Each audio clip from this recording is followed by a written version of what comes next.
This is TJ of AIM Global. You're watching Daily AIM. And nandito ako ngayon sa Gensan. Today is January 20, 2017. And kasama ko sa mga business partner natin, si Jake. Dati siyang gasoline boy. So Jake, pakilala ka naman. Name mo, background mo, tas paano ka ba na-invite sa AIM?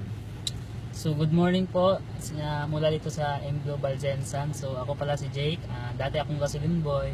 At the same time, yung sahod ko po sa pagiging gasoline boy sa 120. At the same time, yung na-involved ako sa AIM Global way back 2 years ago.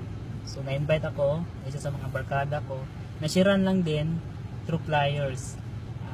Nakinig sa kanya. Sa una, hindi ko pa naintindihan ang AIM Global kasi nga wala akong background about AIM Global, lalong-lalo na networking. Pero naging open mind lang ako. At the same time, ginawan ko ng paraan yung investment. Tapos nun, after 6 months na paghataw, grabe yung hirap, discouragement, trials. Pero yun... Ano yung discouragement ang mga experience mo? Talagang discouragement na mismo sa pamilya. Bakit? Yun yung siraduhan ng pinto, walang ulam, ganun ang discouragement. Nakatry din nakatulog sa bus terminal, naghihintay ng unang trip sa bus. Yan.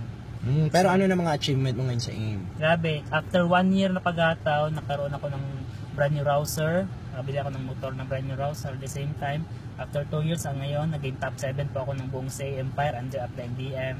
At last month lang, that's December 29, 2016, paglabas po ako ng brand new Hyundai Ion. Dahil po sa AIM Global. Ito yon.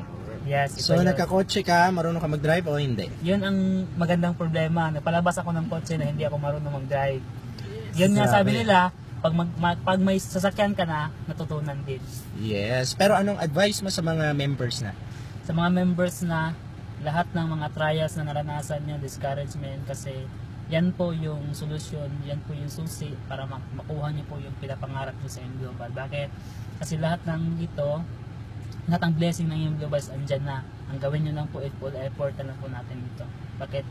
Same din sa inyo dati yung naranasan ko. Naranasan nyo na trials, yung buong discouragement, daming negative, pero naging positive lang po ako, kaya yung result ko po is positive po talaga. Yes.